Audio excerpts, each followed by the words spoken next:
Good morning, everyone. I'm Vince Lancy. This is the Gold Fix. It's 8:06 Monday morning, and we have some things to talk about. There's the homepage. There are 5 stories there. We're going to bunch them all together and discuss individually 4 of them quickly, and then give you something to wrap all around it. The topic, gold and oil in the wake of the Iran escalation. Again, we have 4 pieces from the weekend that we did that we'd like to draw your attention to on this topic. Then a comment about what we think will actually happen to oil and gold, with some past commentary about what's happened almost every other time there was an escalation to de-escalate in the Middle East. But first, let's look at the markets. 10-year yields are down 1. The dollar is 99.23, up 46. The S&P 500 is 59.61, down 13. The VIX is 21.46, 48. Gold is up 6, was up 10 to 15, backed off to down 5, and now up 6. Silver 36.14, up 12. Unchanged to up 20 was basically the range. Copper offered unchanged. WTI up 15, was up a couple bucks, then down a little bit, and now basically unchanged bid.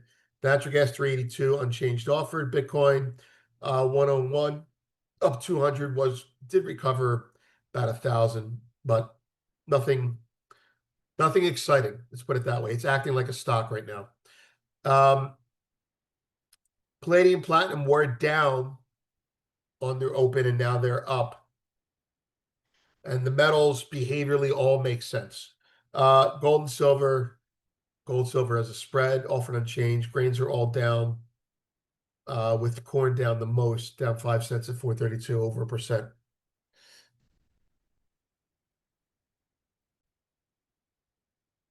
Over the weekend, we did several pieces, all related to the Iran, Israel, U.S. situation. Just to recap, if you're not familiar with it, on Friday, we dropped some big bombs on a nuclear facility that may or may not be important. Couple facilities. Iran threatened retaliation. Israel said it's not going to slow them down, and at the same time offered to have a discussion with Iran if they wanted to cry uncle.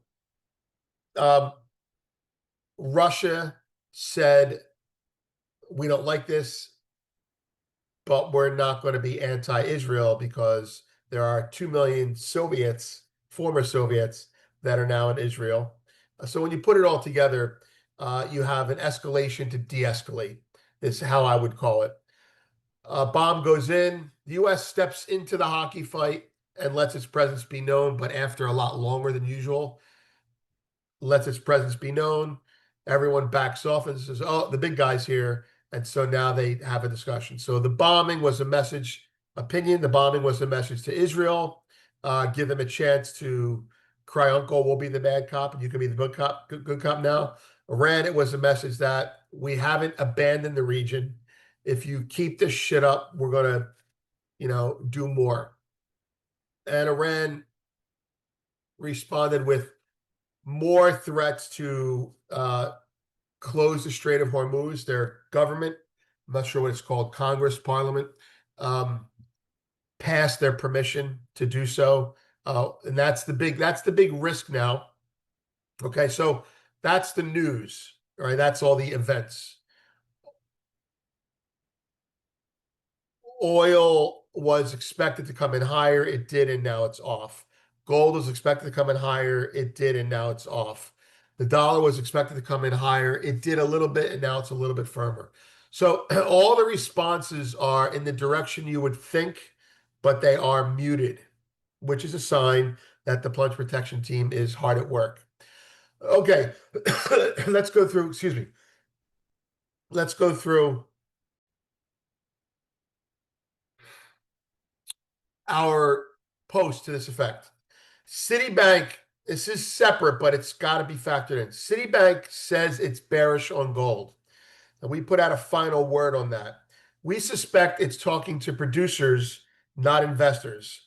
Their past calls helped oil clients hedge before prices drop. Now, signs point to gold miners selling forward into higher prices. The public call may mask private flows. Watch producer activity. We think pressure on gold could build from this selling, or rallies could be capped because of that. Second story, more to the current events. Goldman warned on Sunday to institutional clients that oil could surge between $120 to $150 if Iran disrupts the Strait of Hormuz.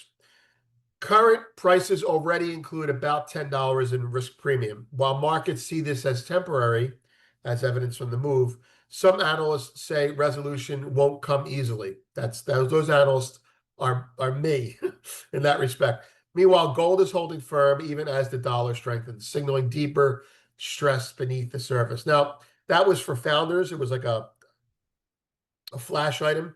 We're going to put out a fleshed out example of why the Strait of Hormuz is important to oil if you're not familiar already, and give you some price handicapping. This is Goldman's version, in my opinion.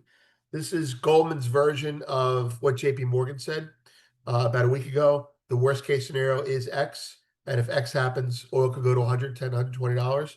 Well, Goldman, not to be outdone, actually threw $150 in there. So there you have it. That's the first story. That's the second story, sorry. The third and fourth story are dollar related. There's an economist out of the UK, Sava Savory. He says a second Trump term will weaken the US dollar, consistent with past presidencies. It's not just about Trump, though. From Nixon in 1971 to Reagan and Bush, tariff pressure led to dollar declines. Trump's trade stance fits this historical pattern. This time, global shifts may give the yuan more influence, and it's a prediction on a weaker dollar, couched in a historical piece. When Nixon withdrew from the Bretton Woods Agreement, he added tariffs, and the dollar went weaker.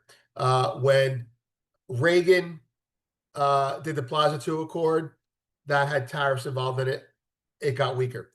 When Bush Jr., W. Bush, in, I think 2005, he needed to weaken the dollar. So every president that needs to weaken the dollar follows a pattern. And Trump is historically consistent with everyone else in this respect.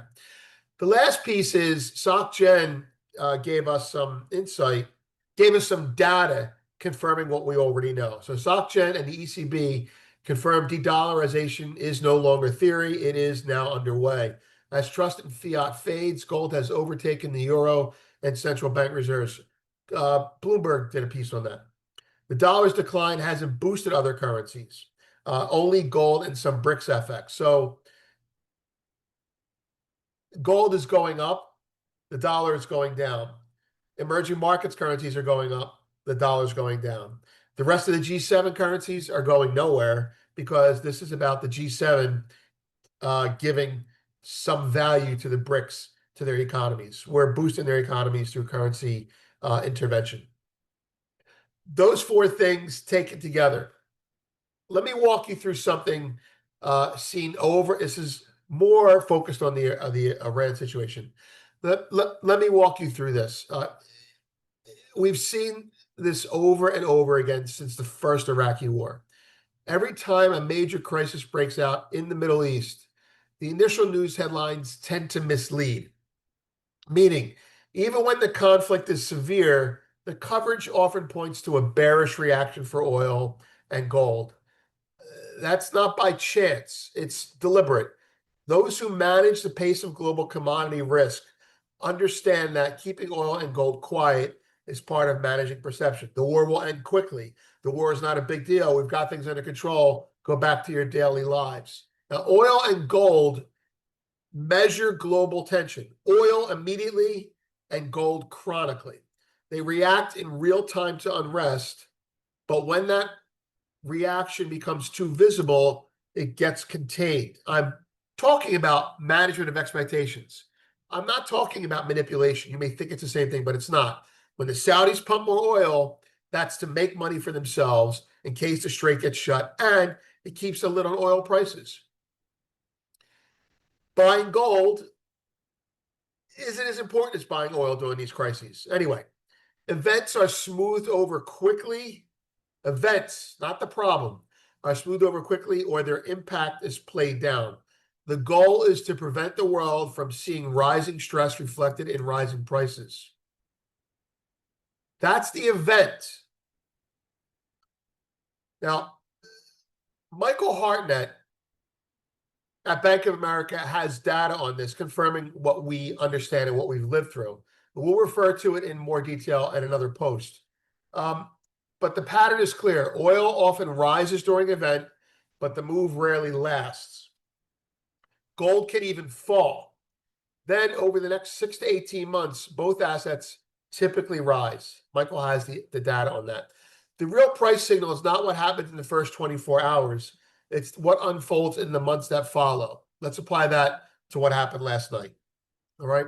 So yes, oil and gold moved. Yes, there was a brief panic, but then it faded. Some will take that as a sign the problem is over. The U.S. did step in, and it did halt the escalation. The U.S. escalated to de-escalate. Tensions were diffused.